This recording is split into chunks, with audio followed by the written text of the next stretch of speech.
एक बार की बात है। एक गांव में एक औरत रहती थी। उसका नाम कमला था। उसका पति गांव में आलू पराठा बेचा करता था।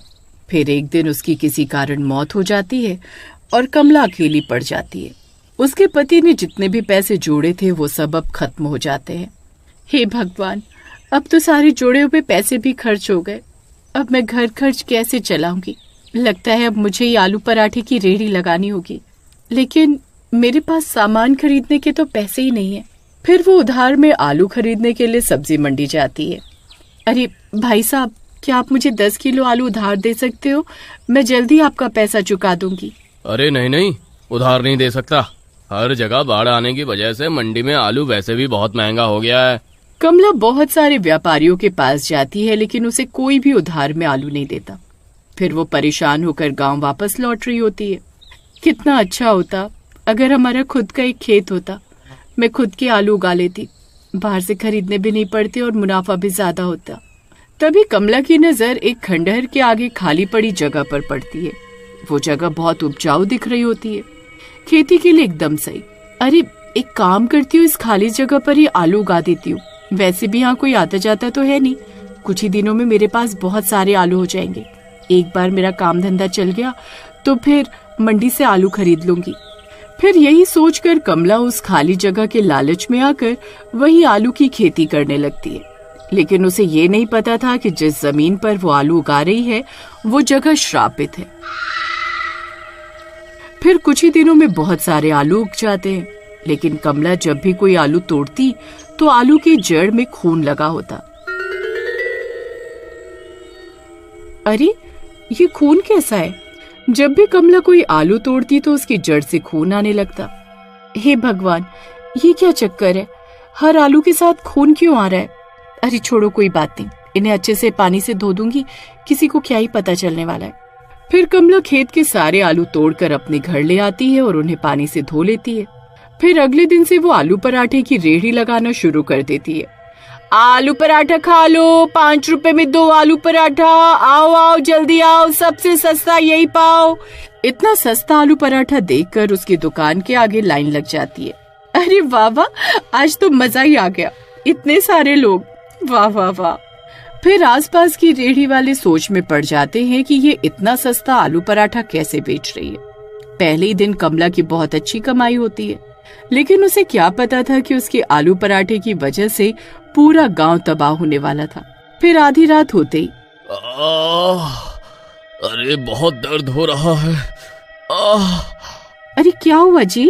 अरे यार, 5 रुपए के 2 आलू के पराठे खा लिए, तब से पेट में बहुत दर्द हो रहा है।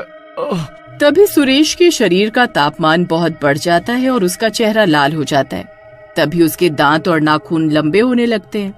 अरे नहीं, ये क्या हो रहा है?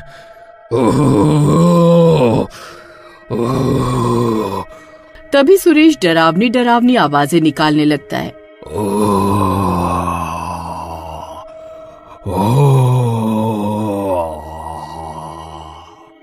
अरे कमबख्त, ये कैसी डरावनी डरावनी आवाजें निकाल रहा है? हे भगवान, ये नहीं क्या हो रहा है? तभी सुरेश देखते ही देखते भूत बन जाता है।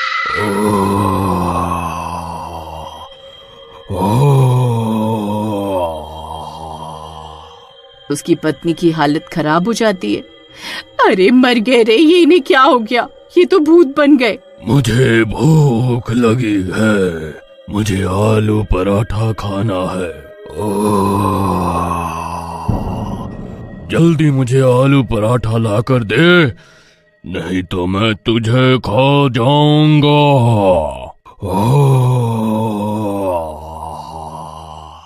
अरे नास मिटे, आधी रात को मैं आलू के पराठे कहाँ से लेकर आऊं? तेरे इतने हिम्मत, रुक, तुझे अभी मजा चखाता हूँ।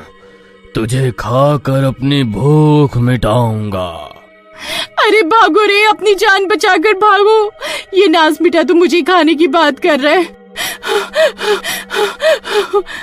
तभी सुरेश की पत्नी भागते भागते घर से बाहर निकल जाती है और घर का दरवाजा बाहर से बंद कर देती है। तभी वो देखती है कि और भी औरतें चीखती चिल्लाती अपने अपने घरों से भाग रही हैं। अरे क्या हुआ बहन, तुम भाग क्यों रही हो? अरे बहन, पता नहीं अचानक से मेरे पति को क्या हुआ, उन पर किसी भूत का साया हो गया और वो मुझे खाने को दौड़ पड़े। मैं बहुत मुश्किल से अपनी जान बचाकर भागी हूँ। पता नहीं जब से आलू पराठा खाकर आए हैं तभी से बेकी बेकी बातें कर रहे हैं। तभी वहाँ और भी औरतें आती हैं। उन सब के पति भी पराठा खाने के बाद भूत बन चुके थे। खोल दरवाजा, मुझे भूख लगी है। खोल दरवाजा, खोलो दरवाजा खोलो, मुझे आलू पराठा खाना है। वो सभी भूत अपने अपने घरों में कैद थे और खिड़कियों से गुर्रा रहे थे। सभी की पत्नियां एक साथ इकट्ठा हो जाती हैं और पड़ोसन की छत पर जाकर छुप जाती हैं और पूरी रात वहीं छुपी रहती हैं। वो भूत पूरी रात दरवाजा तोड़ने की कोशिश करते हैं लेकिन नाकाम रहते हैं।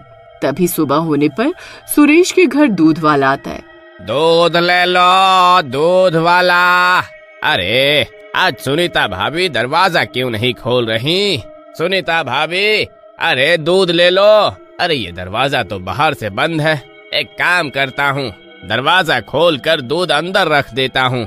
अगर बाहर रख कर जाऊंगा तो गली के कुत्ते सारा दूध पी जाएंगे। फिर दूध वाला दरवाजा खोल देता है। तभी उसकी आंखें फटी की फटी रह जाती हैं। सामने भूत खड़ा होता है।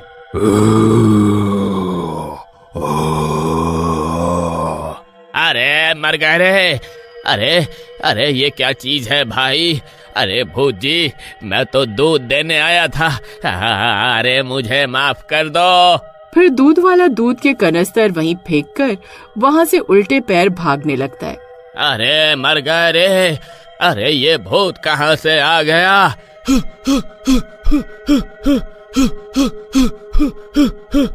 अरे नहीं, ये दूध वाले ने तो दरवाजा ही खुला छोड़ दिया, अब क्या होगा? फिर भूत गुर्राता हुआ घर से बाहर निकल जाता है और अपने साथी भूतों को भी उनके घरों से आजाद कर देता है। अब वो सब भूत गांव की सड़कों पर घूम रहे होते हैं।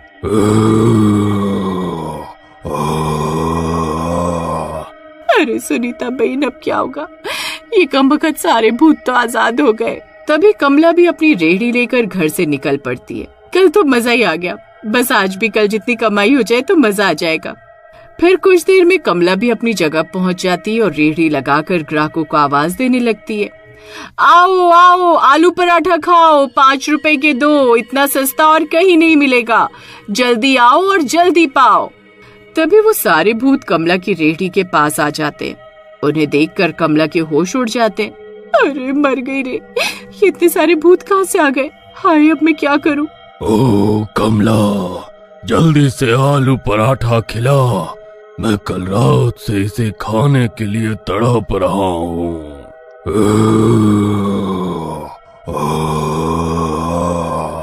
हाँ हाँ, जरूर भूत जी, मैं अभी आप सबके लिए पराठे बना देती हूँ। अरे यार, मैं कहाँ फंस गई, अब मैं क्या करूँ? अगर मैंने कोई भी होशियारी दिखाई तो ये सब मिलकर मुझे ही खा जाएंगे। वहीं दूसरी तरफ सुरेश की पत्नी बाकी सब औरतों को लेकर जंगल में तांत्रिक के पास जाती है और उसे सारी बात बताती है। तांत्रिक अपनी शक्तियों से सब देख लेता है। ये सब उस कमला के लालच की वजह से हो रहा है। उसने सबको श्रापित आलू खिलाए हैं, जिसकी वजह से सब लोग भूत बन रहे हैं।